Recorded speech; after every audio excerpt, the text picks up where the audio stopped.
to another episode of the Choose Strong podcast. I am your host, Sally McCrae, joined by Edward McCrae. All right, how we like that intro for today, Ed? Huh? Went the full Edward on you. Yeah, that was for anyone that's new. If they're coming into the Choose Strong podcast and they're like, boom, I'm going to start at episode 61, they know our names. That's true. Yeah. They do. All right, let's give a warm welcome to our youth listeners. Kids, what is up? We also given a big shout to our high school listeners and our college listeners as well. Listen, we are at the end of the school year. Some of you have already graduated. Some of you are just a couple days away, a couple weeks away from finishing another school year. And so Eddie and I just thought we'd take a minute to open up this podcast and congratulate you on another year well done.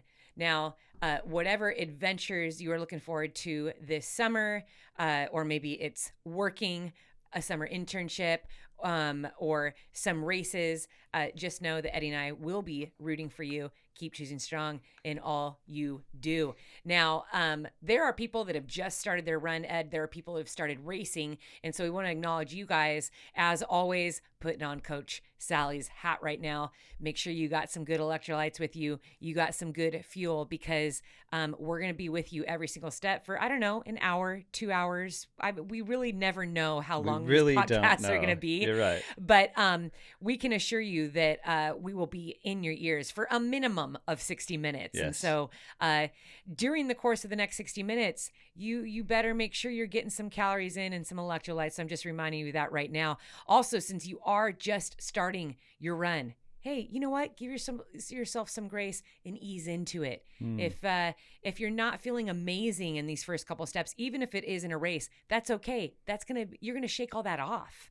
It's gonna get better as you go along, because like anything we do in life, the more we do something, the more steps we take in maybe something we are crafting, or something we are working on or learning, or, it's all about the reps. And the more reps you get in, the better and stronger you are. So even if you feel a little, under the weather and not great right now, I'll tell you what, you'll be so stoked that you got yourself out to that start line. You got yourself out to the start of training today, because you're gonna be a little bit stronger when you are done. And so we are very happy that we get to join you today.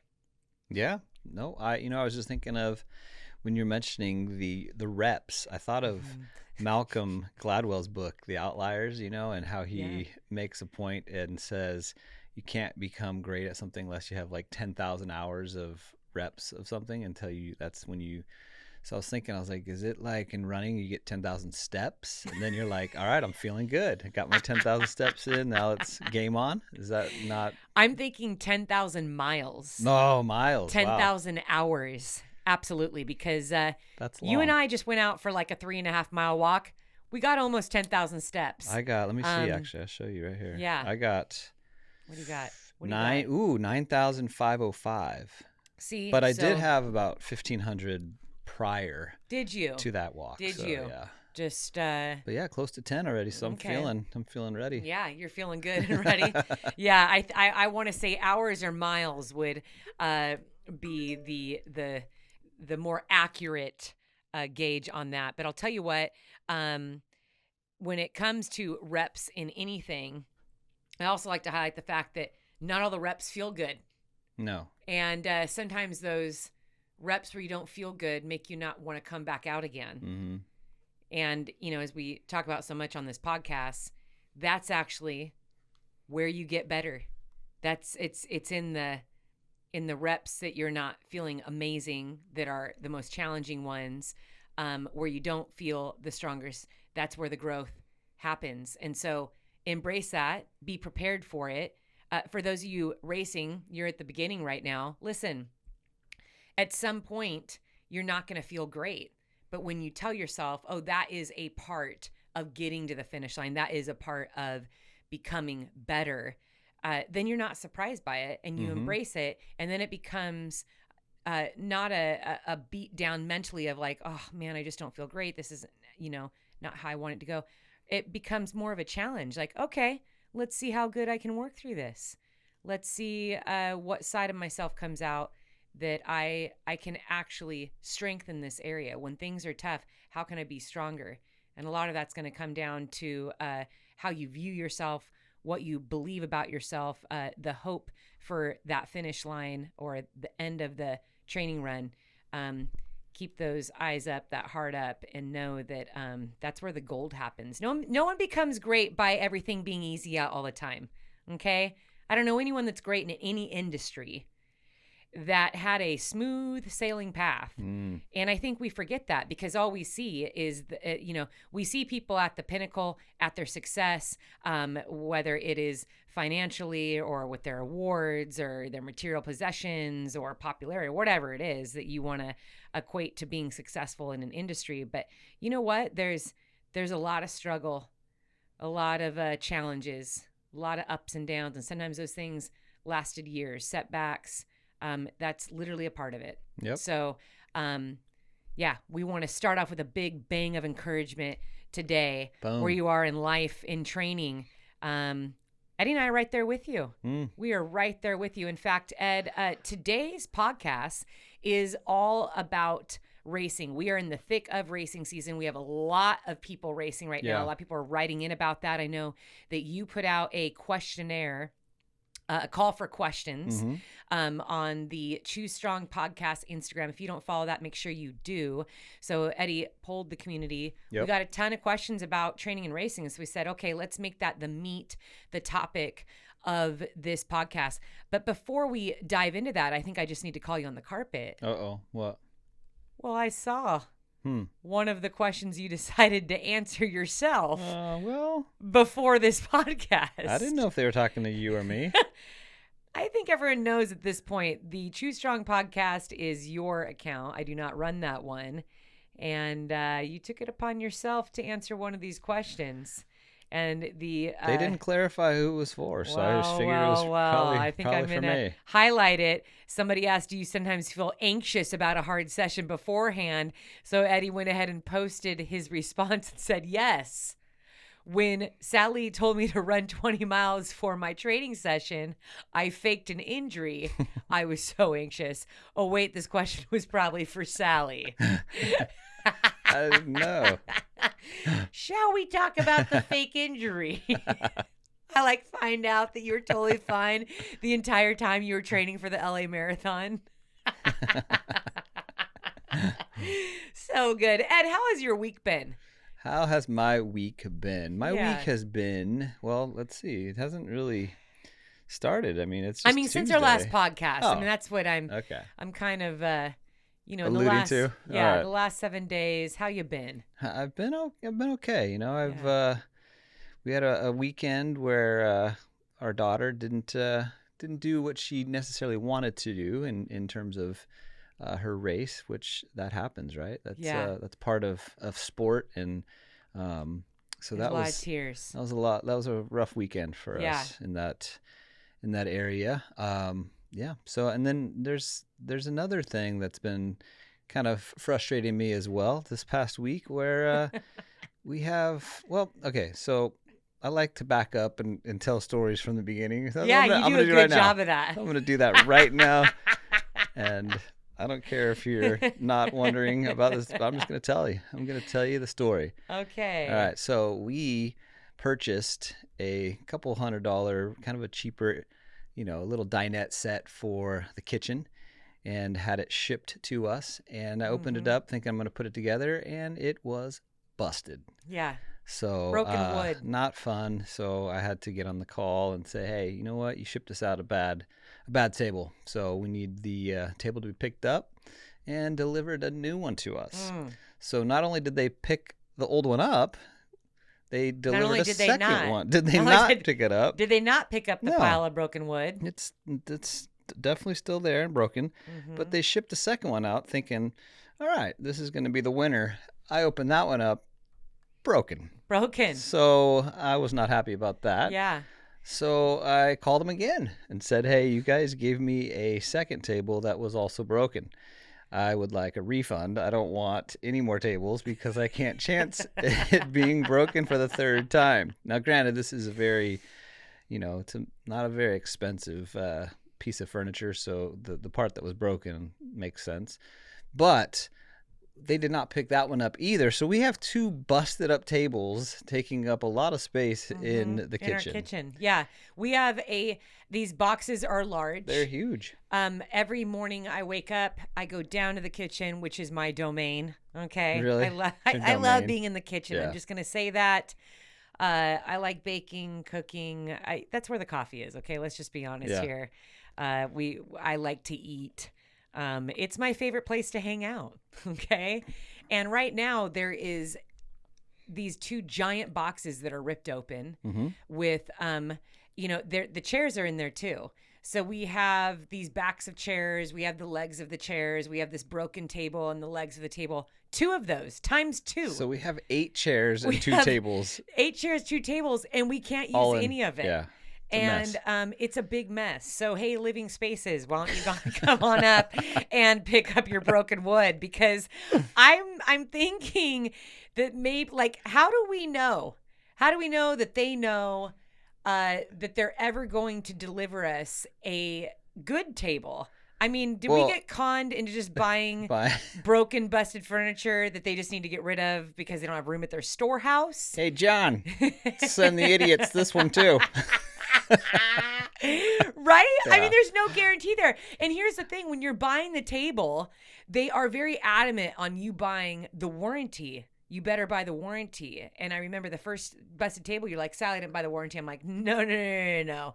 That's not flying with me. Yeah, we're not standing for that. What are we, what's the warranty actually covering here? You didn't even give us what we paid for. We have a pile of broken wood. Yep. And thankfully, there wasn't any issue with that. You called, they said, we'll send you out another one. But it's been a couple weeks now. And well, I actually have to call him back because as soon as I said, hey, I want a refund, I don't want a third table. Right. The next day you got an email saying they're delivering another one. So they did not understand. We are done. We are done with the little dinette set. As much as I do not want to, because I don't want to put it together, we might have to go to IKEA.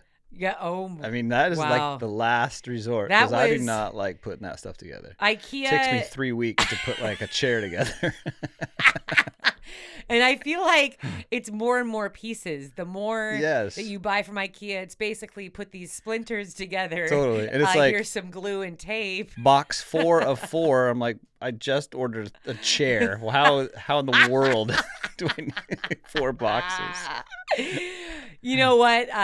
We will be celebrating 22 years of marriage in June. And I'd like to say that pretty much the first 20 years of marriage has been you putting together IKEA furniture because it's a good value. And I'm trying to think, but I'm pretty sure my back is messed up because of IKEA now for 20 years of putting that furniture together. And so we graduated Living Spaces. We're big time now.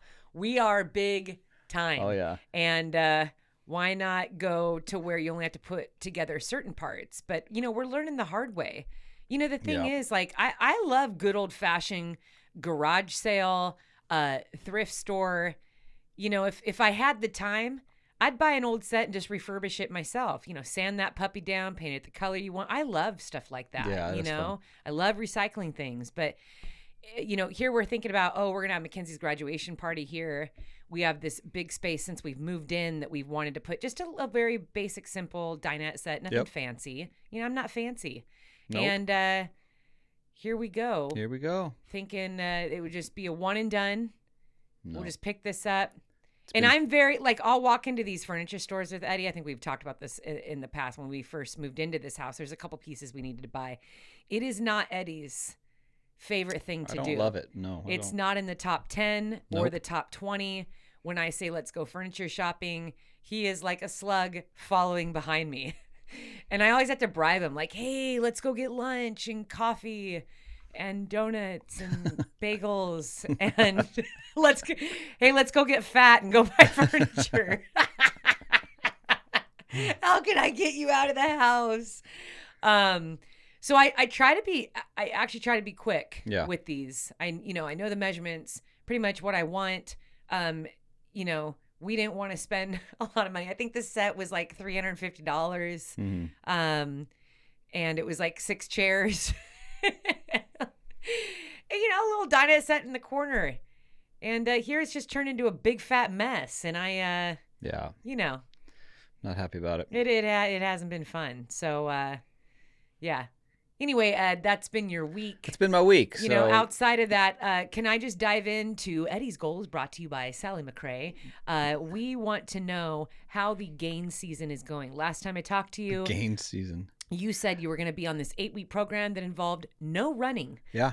It would include cardio when you feel like it. Mm-hmm. And I would love to know, how's the progress on that? How have you been feeling?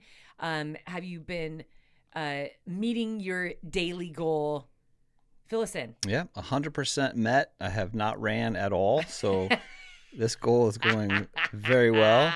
Yeah, I'm nailing it. Nailing this goal. It's been pretty easy, actually.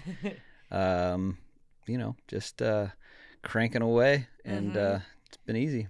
Right. So you pretty much have told me nothing except I've been cranking away. This has been easy. I've been nailing it. I don't know any details about what you've done. Well, I just been going to the gym. Okay. Lifting weights. Yeah. Let's expand Hitting a little the sauna. bit more. That's okay. it, you know. Lifting weights, going into the sauna. What kind of weights are you doing? Are we hitting legs? Do you have a pattern? Is it like back and chest day? Is it shoulders and triceps one day?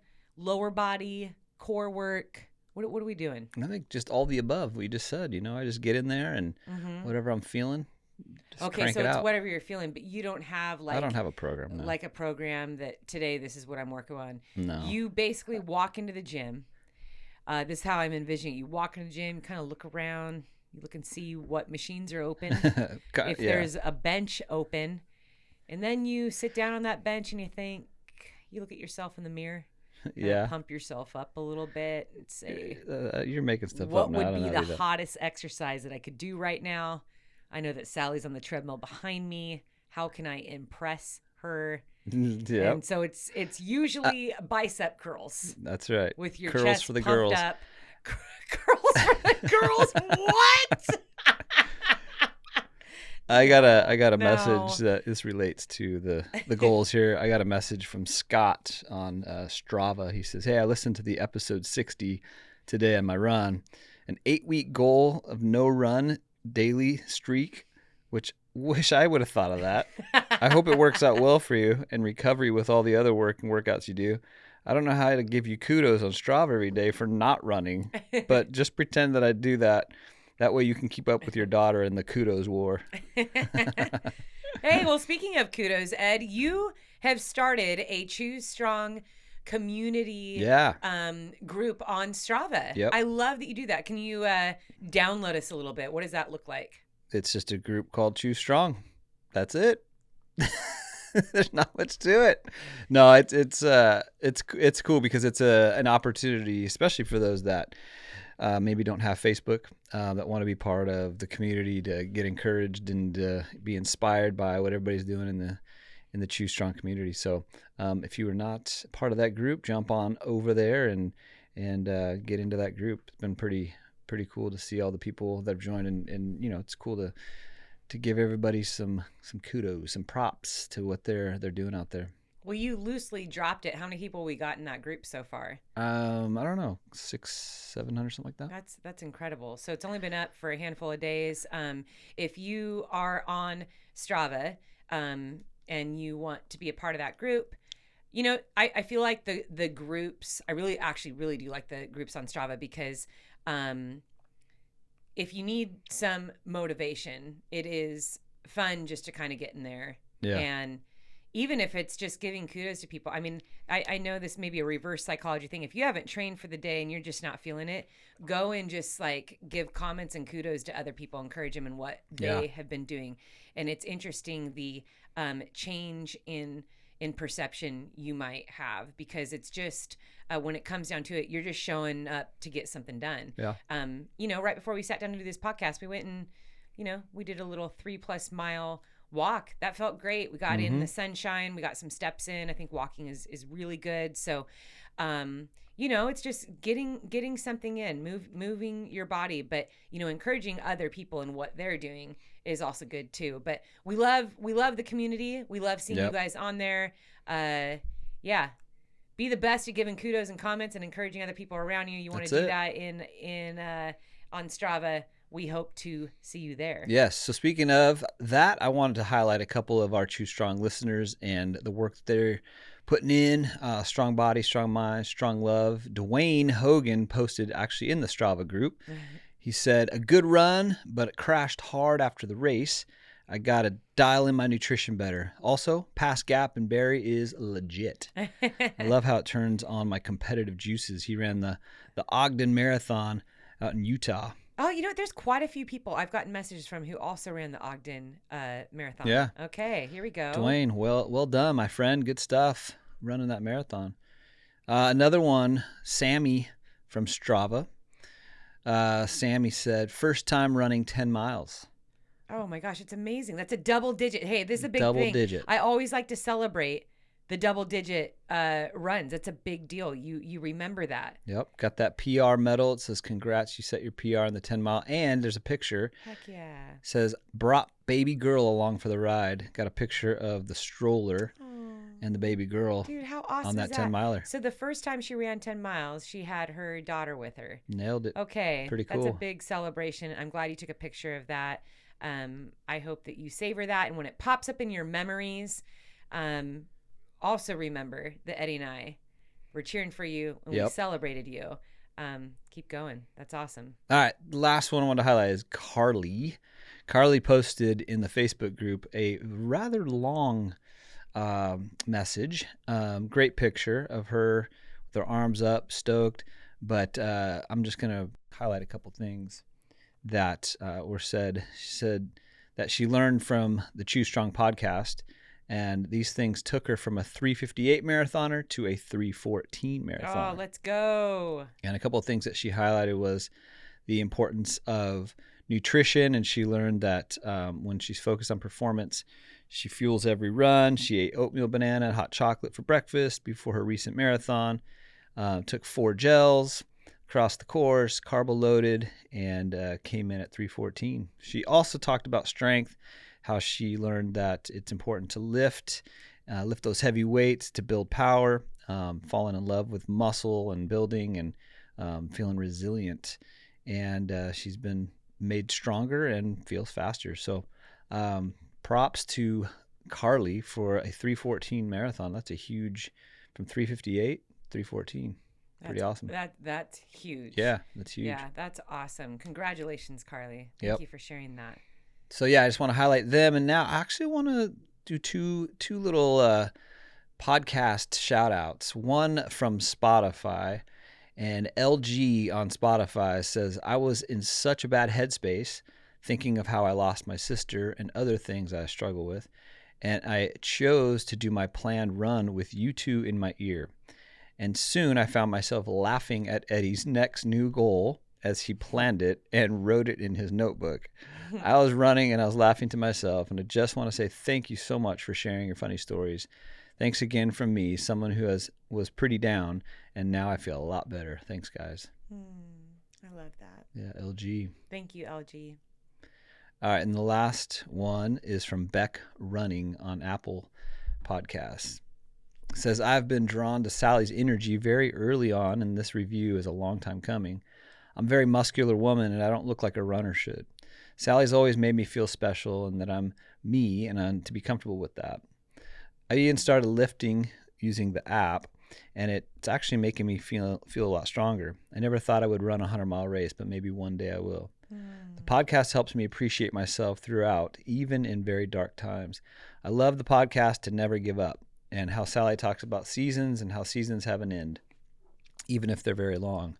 So I'll keep running and choosing strong. Running's always made me feel strong, but now with Eddie and Sally cheering me on, I feel unstoppable. Thank you for your positive thoughts and energy. We are listening. That was a beautiful review. Thank you so much, Beck Running. Really appreciate that. Warms my heart. Yeah, that was cool. Very cool. All right. Speaking of running, Sal, let's dive into some of these questions that revolve around racing and getting prepped for a race. And now that you said it's racing season, right? Mm-hmm. Yeah, this is a really good time of year. And I do want to touch before we dive into all things racing. I think, we have a lot of people that listen to this podcast that have never done a race, don't necessarily have a desire to do a race. Mm-hmm. But, the things that I always like to weave in with when it comes to running is just this idea that you are running toward a goal.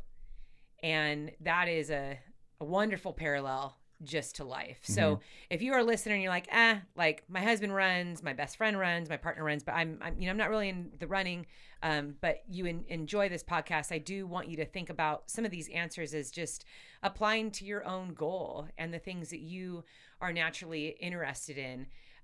You don't have to do a race. And I always speak about, if you do love running, find the distance that you love, pick the goals that you love. We see this sometimes in the ultras where, you arrive at a race that is offering 3 different distances, and people often think that only the furthest distance is the most important distance. And I'm like, no, if a race is offering a 15K, a 50 mile, and a 100 mile, and you love that 15K distance, fantastic. And it really is about going after the goal that you love and that inspires you, that you're interested in, or that you're building towards. So we are going to talk a lot about training and racing and all things running.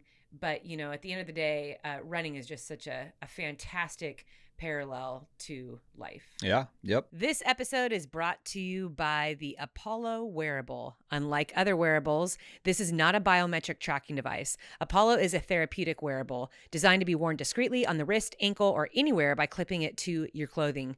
That works by sending gentle vibrations to the body that signal safety to the brain. It's a safe, non-invasive way to relax, get the sleep you need, focus your attention, and find your flow. Using the Apollo wearable consistently over time helps to retrain your nervous system, helping you recover from stress and feel better. A few things that I'd love to highlight about the Apollo. 1, it supports the recovery process for runners and active individuals by providing a wearable solution that aids muscle relaxation and reduces stress after intense physical activity. This helps in quicker recovery, allowing you to train harder and more effectively. Now, Apollo is giving us a special discount code that I would love for you to take advantage of. You get to save $40 off an Apollo wearable by visiting the link in the episode description or by going directly to apollonero.com and use code CHOOSESTRONG. That's APOLLONEURO.com and use code CHOOSESTRONG. All right, well, the first one, a lot of these kind of bleed together, and so there's a lot of questions that came in that were very similar to these ones, but they kind of run the same vein. But this one is specifically said, any advice for a marathoner attempting a 100-miler? So I guess that could even fall in the category of, anybody trying to attempt any big distance or any distance for that matter, right? Like, what are some tips that you have from going from either nothing to a 5K or nothing to a marathon, or maybe, a marathon to 100? What are some tips or some advice that you got for them? Before I answer this, Eddie, I'd love to know your answer. My advice from a marathoner going to a 100-miler? Yeah. Is that what you want? There's going to be a serious answer and a comical one. So, Ed, go ahead and... So the advice from going from a half to a marathon would be my expertise. I'm just going to say it. Oh man, I got no advice at all for going to that distance. Do not listen to me ever. No, I got zero advice for that. I didn't do it like I wanted, so it's right. not. I'm still learning. I'm still learning. You're still learning. Yeah, so, if someone were to just approach you on the street and you were by yourself and someone said, "Eddie, I really want to do a 100-mile race, I've run a couple marathons, that would be your response. I would say, you know what? You really need to run further than 26 miles. That would be my advice. Yeah. To get you ready for 100. Yeah. Run further than 26. And then you would just keep walking. And then say, hey, buddy, have a good day. And then I would turn my head over my shoulder and yell, make sure you have some gels. Right. Then you'd take a couple more steps and turn back again. And then what else would you say? As you get further and further away in this awkward fashion of answering this person's question. That would probably be it. I probably wouldn't say anything else. And then when you're 20 feet away, you'd yell down the street, and electrolytes too. Yep. And then a little further away, good luck. That's how it would end. And this is why, for our new listeners, why I will be answering this question. So I'm going to go ahead and mute my mic for the rest of the episode. Listen, if you are hopeful, interested, curious about any distance, so I'm going to really apply this to any distance you're looking to do. So if you typically run 5 and 10Ks and you want to do a marathon, I mean, that's a big jump in distance. If you have always run 50Ks, marathons, and you want to do the 100-mile distance or even the 200-mile distance, I always, the first thing I always say is it's important that you believe first. When you commit yourself, discipline yourself to something, you can achieve it. So that's like, you need to hold on to that. You need to understand that there isn't like special steps. There's not special steps or requirements in order for you to go from a marathon to a 100-mile outside of the fact that you need to discipline yourself to the work. So can you do that? Yes, you can. And I see this all the time. I mean, I've met people who have only run marathons and 50-milers, and I met people in these 200-mile distances last year. They were like, yeah, like this is what I love. What is the common thing among everyone doing these extra long distances, 100 miles, 150, 200? Well, you just commit yourself to the training. So you teach your body to adapt to the distance that you want to do. The second thing is focus on just overall fitness. And you can't substitute that for anything. You can hope and dream and prepare for race day in your mind, but if you're not putting that work in, if you're not getting as fit as you possibly can, you're gonna not set yourself up for the best outcome. So I think those are the two biggest prerequisites. First, ask yourself, am I willing to commit to the training? Can I discipline myself to show up every day to do something? And when I say every day to do something, that isn't necessarily like go hard, go home every day. You're training 6-7 hours a day. It's just every day you're doing something in order to reach that goal. Now, I like to suggest training races in there that are just going to give you some confidence. So if your main goal is to run a 100-mile distance, don't stress yourself out and thinking, well, I need to do a 50K first, and then I have to do a 50-miler and a 100K. No, you don't have to, but you could use those as training races. You'd use them to practice aid stations. You'd use them to practice race day nutrition and gear and just kind of being in that mindset and go have fun and not really put pressure on yourself to have a certain finishing time, but you're going to learn a lot. So remember that the more reps, the more experience you have, you're going to become more successful as the months go on, as the years go on. So that definitely won't change. But don't ever underestimate yourself or think that you need anyone's permission to do something that you want to do. And if you want to jump from the marathon to the 100-mile, yes, you can. Yes, it is possible. And those two big things, I'll just reiterate again, will you commit to the work that is required? And then 2, really focus on that overall fitness. Overall base fitness is so valuable and many times takes the longest to build. I'm talking about just that aerobic base training, getting yourself strong from head to toe. I'm not even talking about specific workouts, not talking about tempo runs and hill repeats and things like that, just overall fitness. Get yourself healthy, get yourself strong, and then commit to that training plan. I felt like when I confirmed that I was going to run a marathon, that was something that you wanted me to do a 6-week, get fit, get as fit as you can before we actually start, doing some of the training for the marathon. And I felt pretty good after that 6 weeks going into the actual like workout stuff that you were giving me and that you wanted me to do. So I think that's good advice. Yeah, we have a 4 and 6 week program. We've talked about it so much in the podcast. So yeah, that's in the app. That's a base training layer that gives people confidence before they start an actual training program. You don't have to use mine. The idea behind that is when you do my 4 or 6 week training program, what I'm actually training you to do is to learn how to just be consistent without the stress. So those programs aren't stressful. I mean, a lot of them, they all have 3 levels, beginner, intermediate, advanced. And a lot of them are just, can you commit to 30 minutes a day? There's rest days in there, cross training. There's some running. There's a little bit of strength training, which is super basic with dumbbells and bands. But it's just really teaching yourself how to be consistent in a training program. And all the while you're getting fitter as you move through the weeks.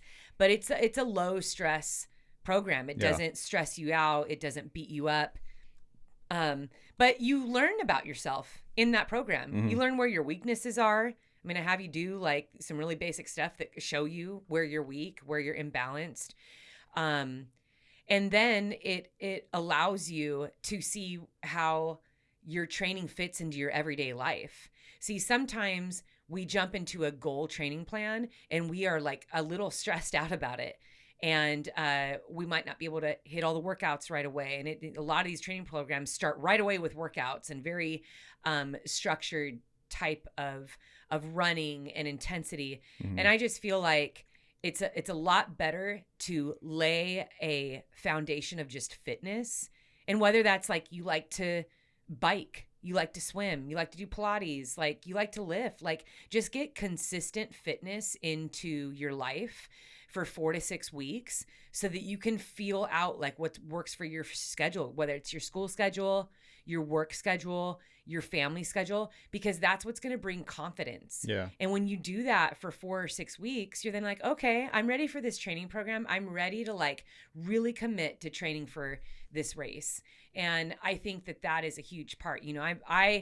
I speak the most about the mental game, about mental strength, mental fortitude that is necessary and on any journey that you're on. And so this is laying that foundation mentally for you, because you are now prepared. You're prepared to show up every day and get the work done. And this is kind of like a gentle introduction into that. So yeah. Nice. Get fit before you start. All right. So let's say that someone is doing that. They got fit, feeling good. They're going to start training for a race, and they are brand new to ultras, and they want to dip their toe into the ultra world. What would be a good, I think we've addressed this before, but like what would be a good beginner, like, well, how would someone pick, I guess, pick an ultra? Okay. Yeah. Great question. I love this question. It's really fun. And when it comes to ultras, I first say, hey, ultra is anything further than a marathon. So that 27-mile race, that's an ultra. The one of the most popular entry distances is the 50K. So it's 5 miles further than a marathon. And a good little note for you brand new ultra runners is, we have distances, 50K, 50 mile, 100K. It's seldom that they hit the distance right on the head, because, if you're running on trails, it is a little more difficult to get the exact mileage. So sometimes the 50K is going to be 29.8 miles. Sometimes the 50K might be 32 miles. Like they'll just call it a 50K, but you might get some bonus miles in there, a little bit less. But a true 50K is 31 miles. So, I like to suggest that, but then I quickly followed up with, if you want to do an ultra, you're a beginner, what's the distance that actually gets you super excited? What's the distance that you're like, oh yeah. So for me, it was 50 miles. Like I got super excited about 50 miles. 50K didn't excite me as much because I had done a handful of marathons and I thought, well, I already think I can go 5 more miles. I want to do something that's going to kind of scare me a little bit, that's actually going to change my training. And so let's focus on the race. How would you choose an ultra race?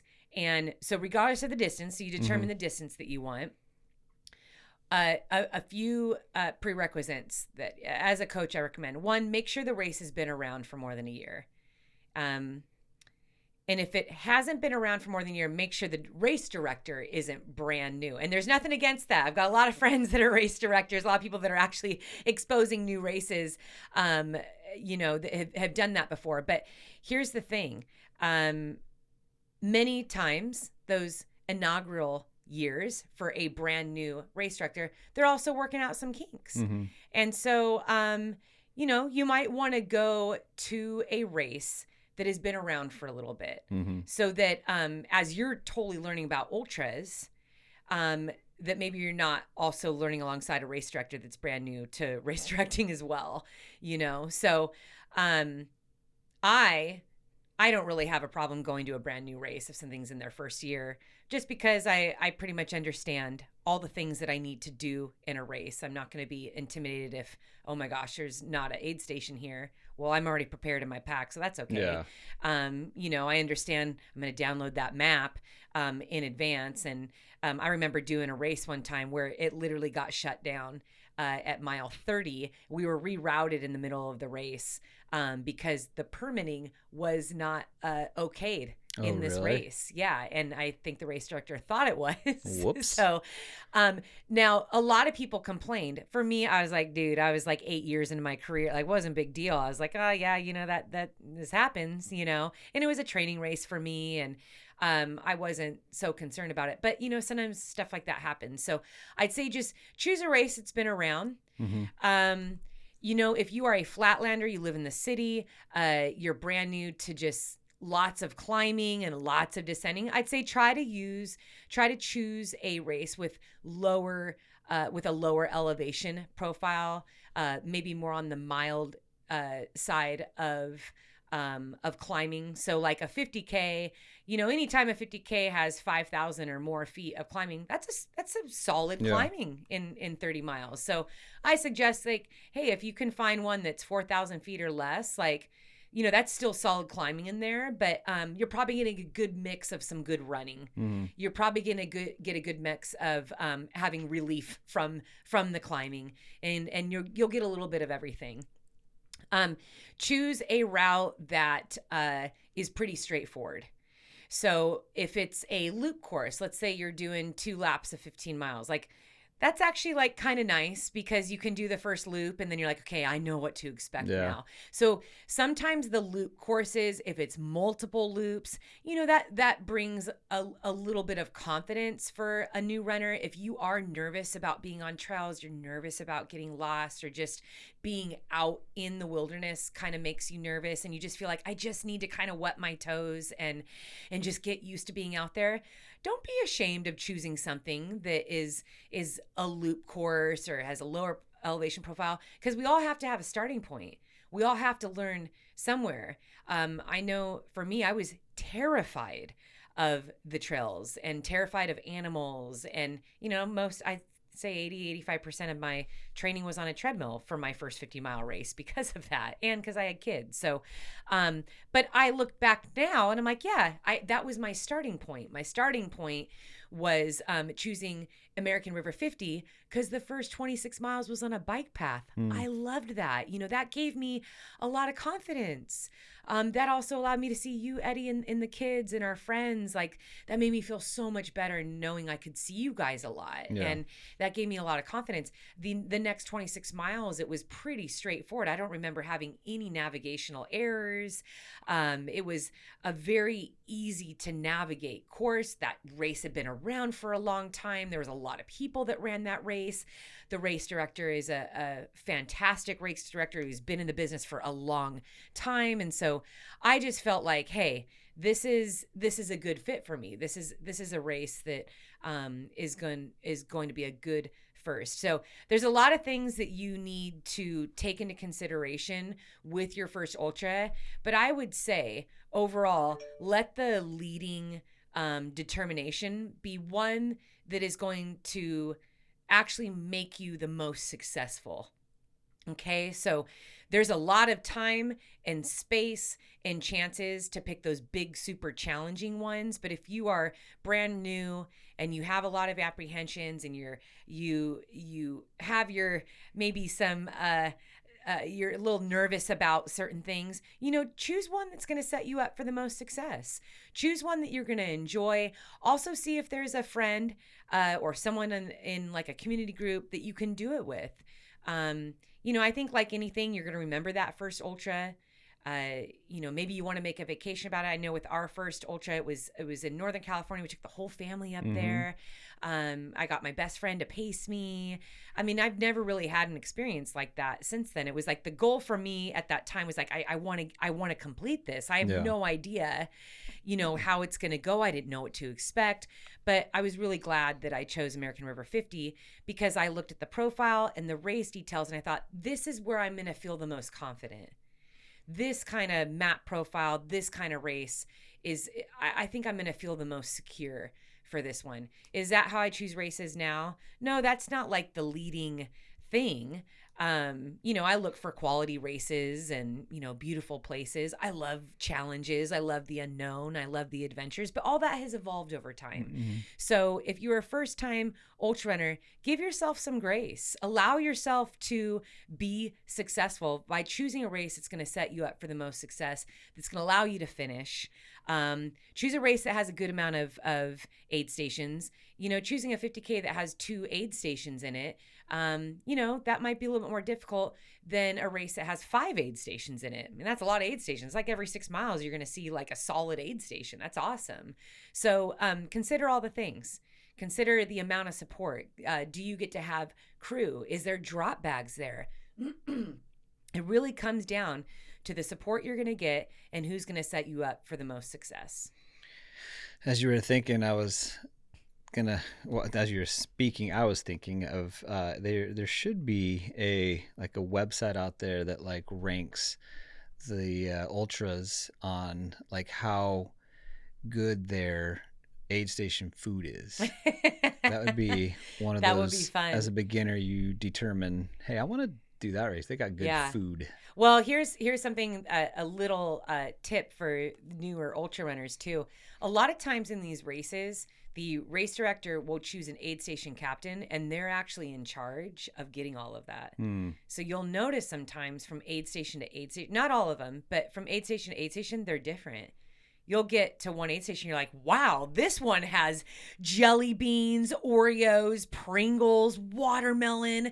And you'll get to another aid station and they're making smoothies. And you're like, wait a minute, this has smoothies and grilled cheese. And sometimes it has to do with where you are in the race. So 100-mile race aid stations are my favorite because the further you go in the race, the more substantial food they have. So, you get to mile 60, they're flipping burgers, or they have like bacon and eggs and pancakes.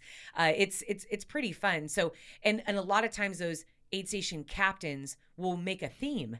So you'll get to one aid station and it's like all a Hawaiian theme and everyone's wearing leis and they're playing Hawaiian music. And then you'll get to another one and it's like, it's all like electrical music and lights and neon and so that's kind of fun about the ultras.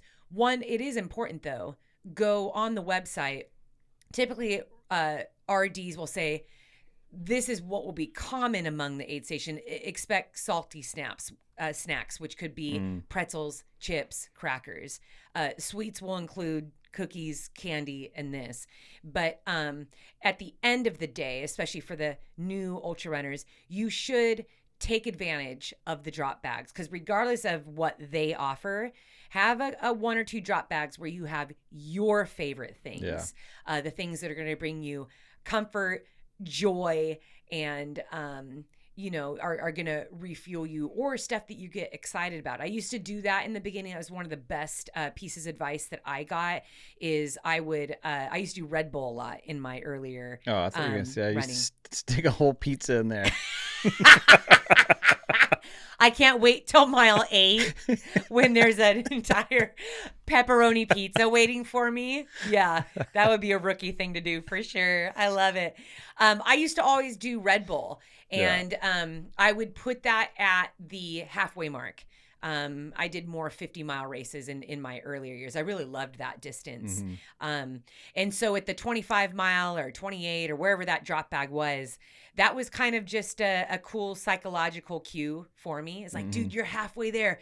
Get a Red Bull and bring it home, So you can do things like that. Use those drop bags and just make sure that you have what you need on race day. Yep. So.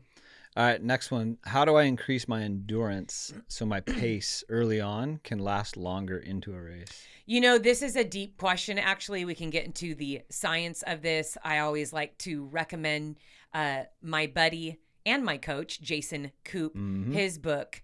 It's the Ultra Training Essentials. We've recommended it many times. In fact, I was tagged 4 times this week alone in Instagram stories of people who have bought the book and said, thank you, Jason. Thank you, Sally, for suggesting. It's a great book. He dives a little bit more into this question, but I'm just going to go ahead and touch back again on overall fitness. When you have a massive aerobic base, and this can come from years of training, even in another sport. I like to even bring up the soccer player. I see soccer players who, I played soccer for 10 years or 12 years, or many times they have a massive aerobic base, and it transfers over so well in the half marathon, the road marathon, as they enter into ultras, because they spent years there. They spent years, moving for an hour, hour and a half. Practices were 2 to 3 hours. I mean, that's solid training for a lot of years. So that's going to be your number one way is first, you need to work on your aerobic base. Now, I know we're in the thick of racing right now, but here's the thing. When you enter your off season and then you come back out of your off season, work on your base. If you have 6 months just to work on your aerobic base, do it. If you want to improve your overall performance, let's say dude, I really want to have some PRs for myself. I think there's no shame in just spending 5-6 months on just working on that aerobic base if that's not there. If you find that you're dying in the later stages of the race, or you don't have that stamina to push hard, or you just feel like, man, my legs are giving out and they're so tired and I'm just achy all the time towards the end of the race, go work on your aerobic base. And you can do that safely too. For some of us, we feel like, man, the bigger the volume, that's when the injuries come. Listen, fitness is fitness. And so you can work in an elliptical in there, work in some swimming, work in some bike. You can get base fitness a lot of different ways. Now, of course, a running coach is going to be like, if you want to be a better runner, you need to run more. But, I'm a big believer in just overall fitness because I've watched it as a coach. I've watched it just as a competitor. I've seen some phenomenal ultra runners who come out of 4 months of skiing and then crush a 100-mile race. And they've only been running, off of 2 months of running in the spring. Yep. But the thing is that they've had years of training, years of this aerobic base, skiing, biking, running. I'll tell you what, it's invaluable. And you can do a lot of cool things in your training to change it up once you have that base, and you can keep up your fitness in a lot of different ways. And so don't sell yourself short in thinking, man, I got to exhaust myself and do these 80, 90 mile weeks of running all the time to build my base. No, you want to get fit. You want to get aerobically fit. You want to be good running. But when you're working on that base, you can build it up in a lot of different ways. And you can build it up safely. So if you feel yourself breaking down, hey, get on the bike, get on the elliptical, take the pounding away. But yeah, I think that's one of the best ways you can last longer in a race is you got to have that aerobic base. So I find that some of my fitter road athletes, they're coming off half marathons, they're coming out of 10Ks, they're ripping fast. Mm-hmm. They are so fast. And so in their mind, they're like, dude, I should be able to like run, 10, 11 minute pace for a 50K and be fine. But it's, if your mileage is low, you're doing 30, 40 miles a week and you're focusing more just on the fast short workouts, you got to work on that aerobic base and just longer volume and time on your feet or on your legs, in a bike. So. Got it. All right. This next one is definitely not for me because I do not, So this question, how much should mileage increase each week? And if I was to answer that, let's hear what your answer would be. 1 week you can go up like a mile.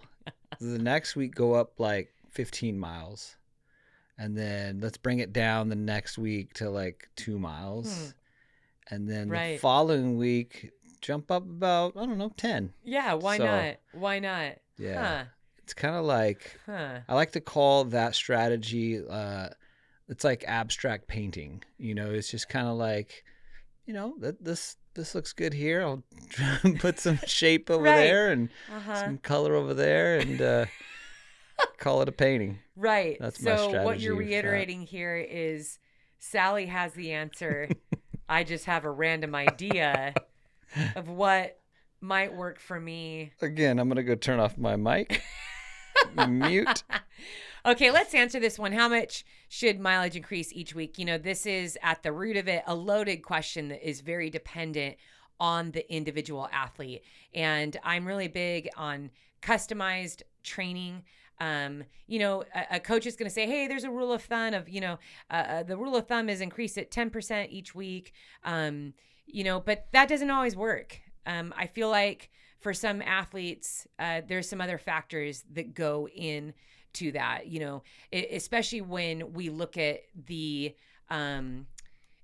quality of your running during the week. So depending on how many workouts you have in there. So there's all the aerobic and easy running you're doing throughout the week, but what are your intense sessions look like? How long are those? How are you recovering from those?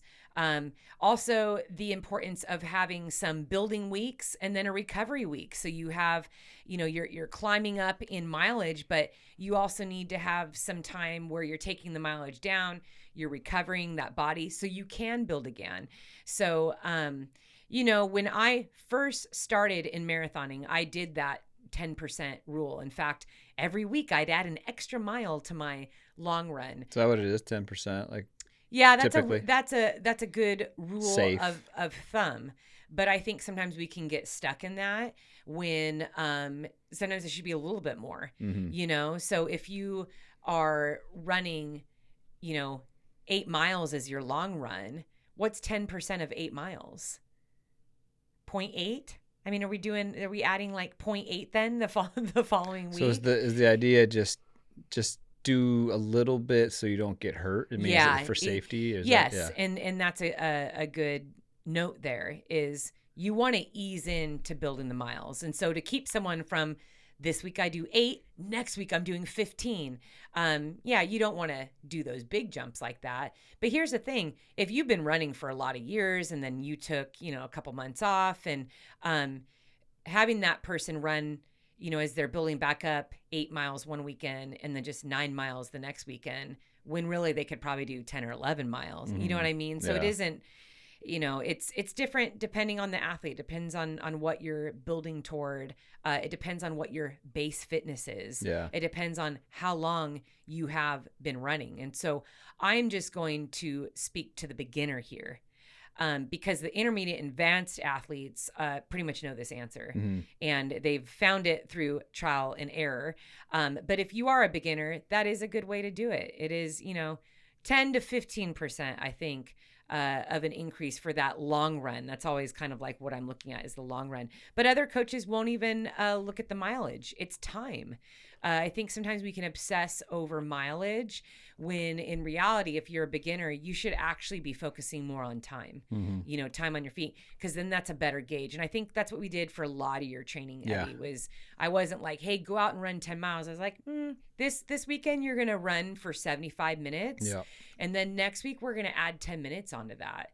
And, at any given time, depending on how you're recovering, how you're feeling, what those energy levels are, what the stress is in your life, a 75 minutes might be a 6-mile run one weekend, but I could ask you to run 75 minutes another weekend and you're getting 9 miles, 10 miles in there. So a beginner, intermediate, and advanced athlete, they can all get the mileage they need to get to that keeps them in that aerobic, long run pace, safely building, instead of being so obsessed with the mileage. So for the beginner, you're going to focus not on increasing mileage, but increasing time on your feet. And it just allows you to feel your body more, to connect more with your training, because all you're thinking about is like, I want to get this time done. I want to, improve my fitness and not stress out about what's my pace and what the distance is. I think that you'll build a little bit more graciously, but you're going to be stronger doing that. Then there's a shift. See, and I did this with you. It was then like the last 5-6 weeks, we actually did do more mileage based, where I was like, today you will run 16 miles. Yep. So you had a good fitness buildup focusing just on time. Yeah. It was go to the gym and lift for 30 minutes instead of, hey, you need to get in 15 exercises, 3 sets, 8 reps each. I mean, how long would that take you to do, right? On top of, you also need to run 10 miles today. So it's do a 60-minute run. Okay, go to the gym and lift for 30 minutes. Great. 90 minutes for the whole day. Fantastic.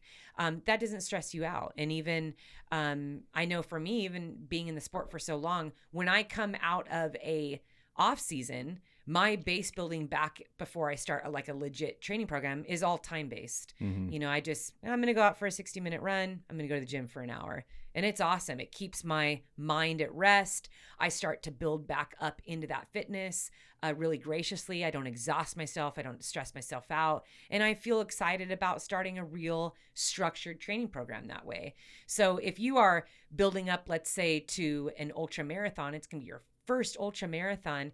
I'll tell you what, if I were to tell you go out on the trails for 4 hours, I don't care if you're walking, running, power hiking up those climbs. 4 hours is a long time on your feet. Have you ever done anything for 4 hours? So that works a lot better than telling someone to go out to a hilly trail system and go get 20 miles of running in, because you'll be surprised 20 miles of running on the road is a lot different than 20 miles on the trails, especially when there's a lot of climbs and different types of terrain, and it just takes a lot longer. So you gently ease into that by saying, okay, we're going to do 2 miles on the trails or 2 hours on the trails.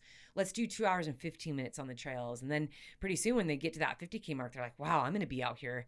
This 50K might take me 6 hours, 7 hours, 8 hours. Man, that's a long time on your feet.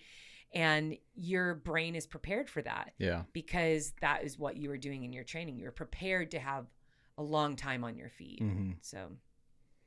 All right. So a couple questions came in about pacing. So some, are going to pace a friend, and they want some advice on being a pacer, maybe for the first time. They've never done it. They don't know what the responsibility entails.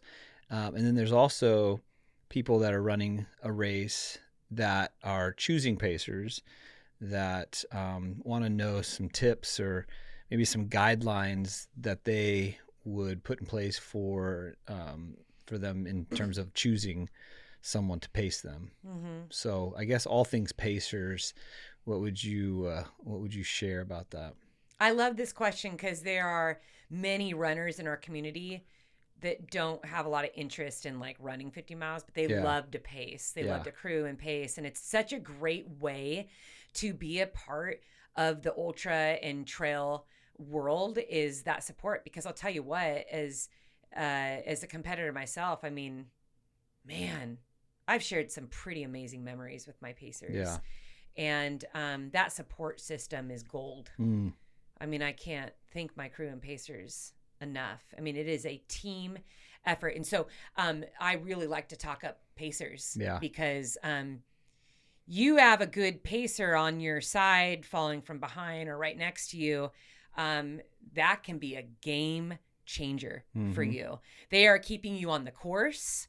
They're making sure that you don't get lost in the late hours of, if you're running through the Rocky Mountains at 1 a.m., you feel a little safer, a little bit more secure out there in the middle of the night when you have a friend with you with a light on. I mean, it's really nice. Now, well, not only that, but the friend that you have with you has all their faculties. They've been sleeping, they've been eating, they kind of are aware when you're not, right? I can't tell you the number of times that I've said things. I didn't even understand what I was saying. That the next day or a week later, a pacer will tell me. Yeah.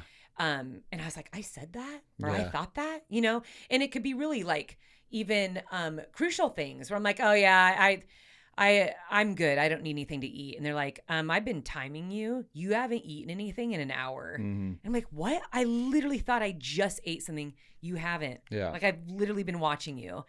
So things like that. Sometimes you get so tired, you lose track of the nutrition you're taking or how much you're taking, how much you're drinking.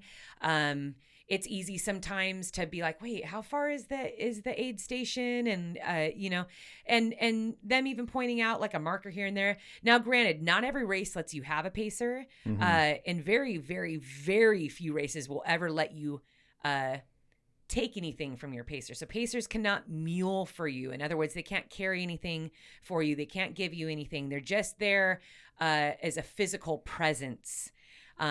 So they can't carry your pack or extra food or water or anything like that. But there's a handful of races that do allow it, but that isn't one of them. So, or I'm sorry, most of them don't allow that. So let's just kind of focus on best advice for being a pacer. So you've been asked to pace. Your friend is doing 100 miles, 100K. How can you show up to be the best that you can be? And I'd say first and foremost is have a conversation with your runner. Ask them very pointed, specific questions that might even feel silly right now asking because you're not in that race setting, but will be like gold to you come 1 a.m. Or when that pacer or when that runner is not feeling good. So, and I've had people ask me these questions too, but one of them is, what best motivates you? Do you like it when I talk? Do you want me to tell you stories? Should I try to entertain us? If you're not feeling good, like if your stomach is like really bothering you, you're tired or like you're bummed out because of a time, should I just stay quiet? Should I just be a quiet friend and just lead? Would it be helpful that I like played music through my phone, like quietly? Like, would you rather just have that? The goal of a pacer is to be a support. This is the runner's race. It's not your race. If you are a pacer, this isn't you getting your miles in. This isn't about you training. This isn't about, your goals and your expectations. And the runner should never feel like that. I've talked to one too many runners who have said, I didn't want to let my pacer down. And I thought, you chose a wrong pacer then. This isn't about meeting their expectations. You're the one doing all the miles. You're the one that trained for this race day in and day out for weeks and months. This is your race. Yeah. This isn't about you impressing crew and pacers.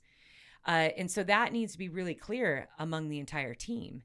And you might even need to have a crew chief reiterate that, if a runner isn't bold enough to say like, hey, you guys, I just really want you to remember, like, this is my race. And so I actually might make changes on the fly. Yeah. I might say, hey, I actually want Brian to pace me for the last 25 miles instead of Anthony. I don't want to feel bad about that mid race. I just know that Brian's personality will probably, in the moment might fit me better. Yeah. I might need someone that's just like really shrewd and a little bit more firm and quiet, that's just me like, no, get to the finish line, we're going. Whereas like Anthony is like funny, is a great storyteller, is going to lift my spirits and just help me get through the middle miles. Yeah. So the being a pacer is about supporting your runner. And so do your homework. Find out what your pacer loves, what annoys them, what motivates them. Dave Daly and Colin Cooley, incredible pacers over the years. They've paced me so many races, Badwater, Western States. And Dave Daly was absolutely wonderful at finding out all the music that I love. So he would ask Eddie, my kids, and then at the hard parts in the race, all of a sudden he'd whip out this playlist. He'd say, I made this playlist for you. Yeah, There's a couple times I teared up because it was just the sweetest thing. Like he planned and he prepared, and that meant so much to me.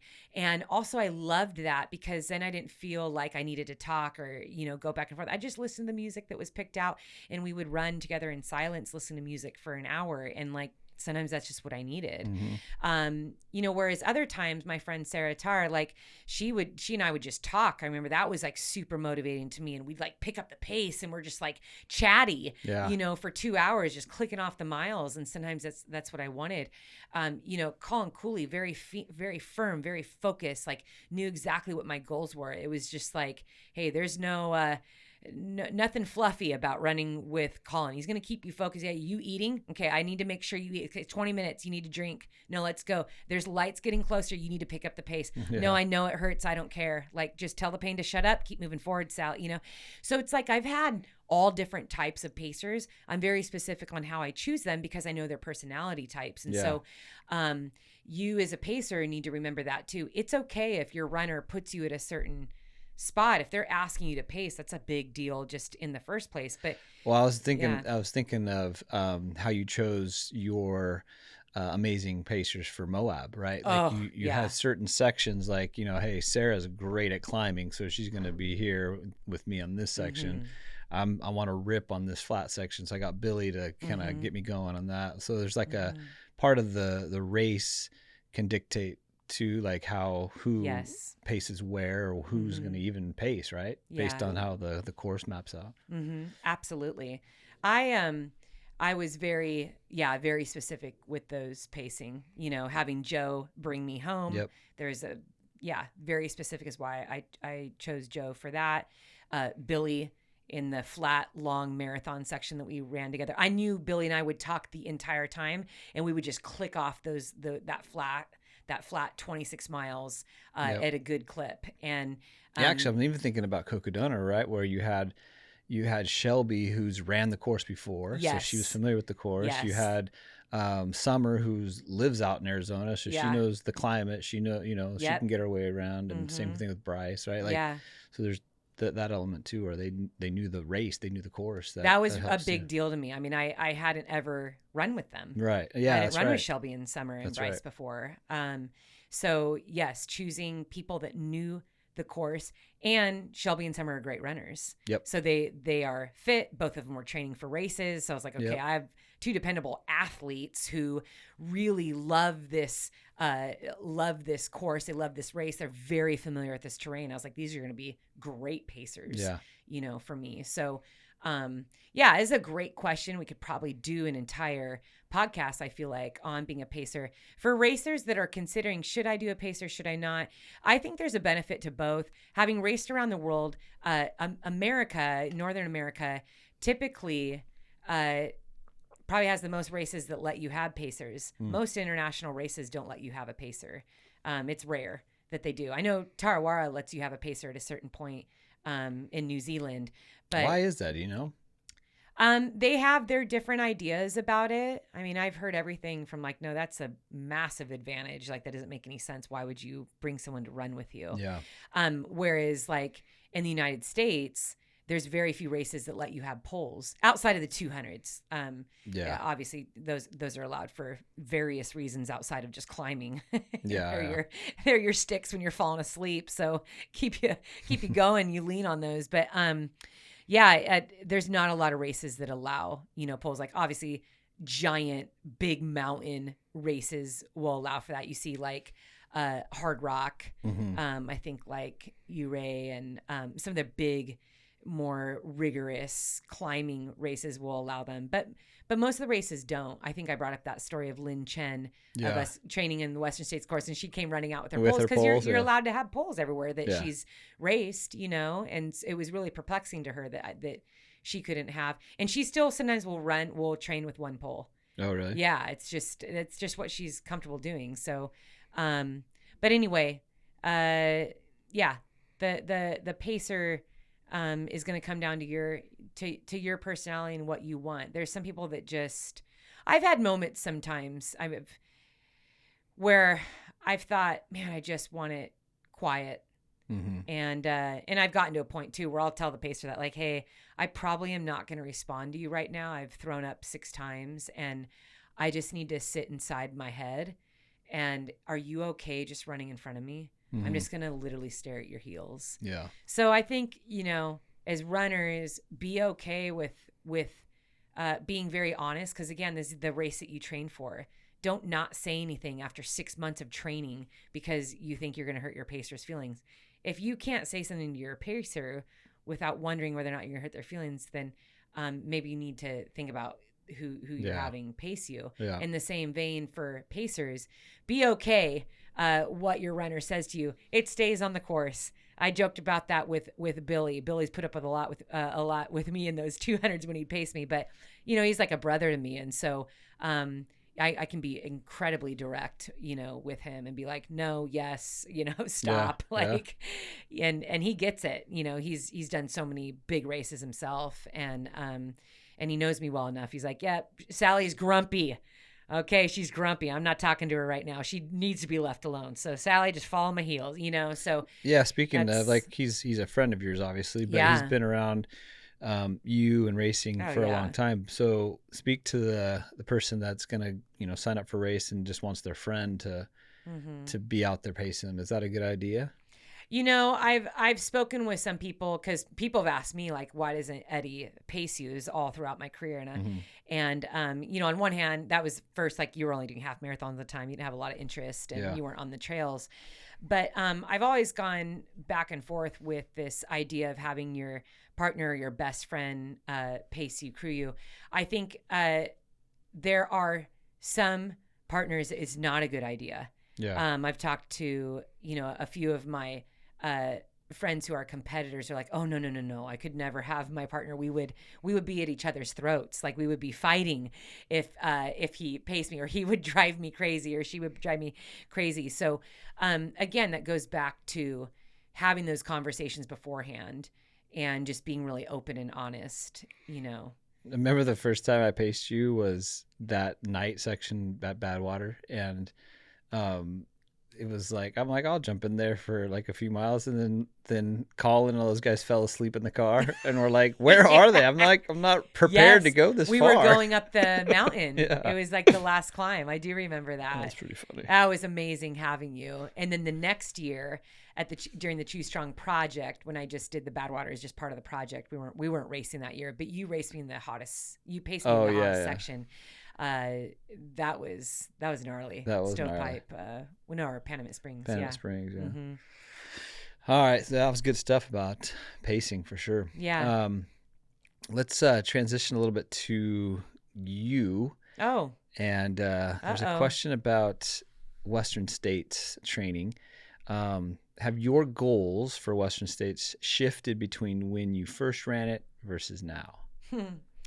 I'd say that, every year I make a goal. Yep. I want to be better than I was last year. Yeah. I want to push myself in ways that I haven't before. I want to dream bigger. I want to, and that doesn't change. And so I think that when I consider Western States, that's what I'm doing. Yeah. I want to be better than I was the last time I ran it 8 years ago. I want to perform better than I did 8 years ago. Yeah. So, yeah, in the simplest way, that is the hope. I think that's important for any goal that I set for myself. How can I do this better? What did I learn? What can I take from last time? I mean, I've already had those discussions with Coach Coop about the things the mistakes that I made in 2016 that resulted in an 11th place finish. I made some very specific mistakes the day before the race, and I had to own up to that. And Jason said, "Yeah, that's good. Yeah, you shouldn't have done that." And that can definitely hurt your race. Yeah. And when you own up to those things, it helps you grow, it helps you get better. So first, it's like, let me go back and think about the mistakes I made. what I could do better. And then I went back and I looked at all my training from over those 3 years, and that's why I hired Jason.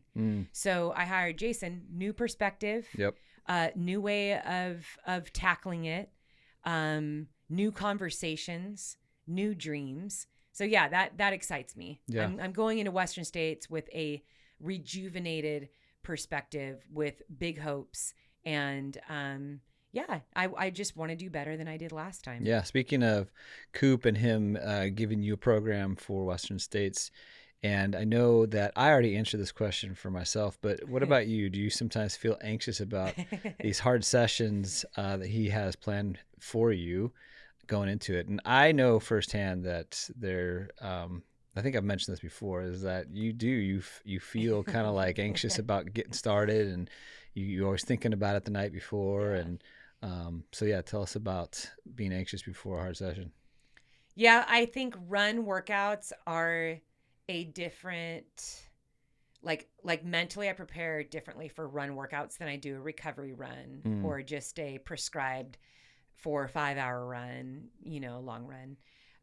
When it's a workout where I'm hitting a pace or hitting a certain intensity inside of a run, I do get nervous for those, because those are little mini tests. You're testing your fitness. It isn't testing what you're going to do on race day. It just is, it's a metric. You can measure yourself. So if I do a lot of hill type training, and if I know that's on the calendar for the week, in my mind, I'm hoping that I'm going to feel stronger than, not even just the week before, but really like, am I stronger than 2 and 3 weeks ago? Do I notice like an actual change? That's what makes me nervous, I think, is wanting to know that my training is effective, paying that off, I'm growing. Yeah, it's paying off. That I'm recovering right. I am taking care of myself. Like I am building. And so I get excited, after a training session where I'm like, oh my gosh, I felt so much stronger that time. This is the strongest I've ever felt. Like I couldn't have done that, before. And wow, I'm really starting to feel fitness come along. I mean, that's great. That gives you confidence in your training. Now, on the flip side, there have been times where I'll go to do a workout. I'm like, oh my gosh, this feels terrible. I don't feel good. Wow, last week felt way better than this. And then I have to finish that workout and say, okay, what are some things that made me feel that way? Because if I start on race day and I have those feelings, what can I do to fix it? And so that's how I just get better. That's how I troubleshoot on race day. Yeah. Maybe my calves were really tight, or I'm feeling like sluggish, and okay, what did I eat? How was my sleep? Like, what was my warm up like? Like, have I been doing my mobility? Am I feeling a weakness in certain areas? And so, yeah, every week is a chance to get better. Every week is a way that I measure myself in order to reach that ultimate goal. But yeah, sometimes I get a little nervous. I wouldn't say anxious. It's more like happy, nervous, excited, like, ooh, how's this one going to feel? Yeah. So. Yeah. All right. Well, I think we have to start wrapping this up. So. Yeah. So. I'm going to end with a quick question about this one came in. Who's your favorite Office character? Oh man, that one's hard. It really depends on the episode. I mean, everyone loves Michael Scott, true. Right? Like you just cannot stop laughing about him. But I don't know. I think Jim is just so relatable. Yeah, Jim's great. Like Dwight is hilarious, off the charts, just wild, and every now and then in your life you're gonna meet someone like Dwight. Yeah, and totally. Be like, how did you get through life thinking this way? Yeah. Wholeheartedly. Yeah. Right? Even Angela kind of runs in that vein too, where you're just like, really? She's a character. Yeah. Creed's a sleeper though. Creed is he is. He's the more you kind of watch that always guy. Always in the shadows, always left field. He's good. You always kind of asked, did anyone else catch how creepy that was, or totally. Was it just me? Oh, anyways. All right. Well, yeah. Sal, what do you want to say? I mean, this is obviously a lot of these questions, most of them are focused on the race, gearing up for a race, or having to do with racing. So what are some final thoughts that you want to share about either of these questions or just someone that is prepping for a race?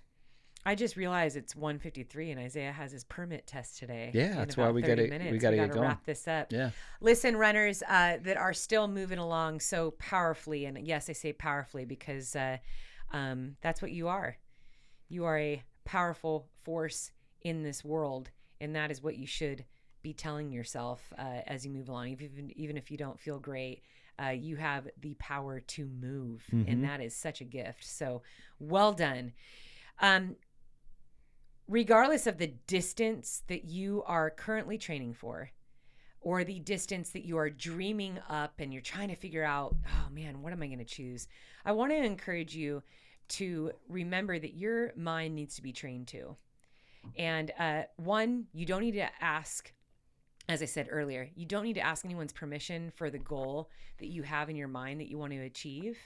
But so much is determined by what you believe of yourself, what you believe is possible. And I'll tell you what, the more wild, the more crazy the goal is, many times those are the funnest ones to go after. Because even if it takes 2, 3, 4, 5, 6, 10 times to achieve that wild, crazy goal, you're going to learn something every single step of the way. You're going to learn something in every single attempt.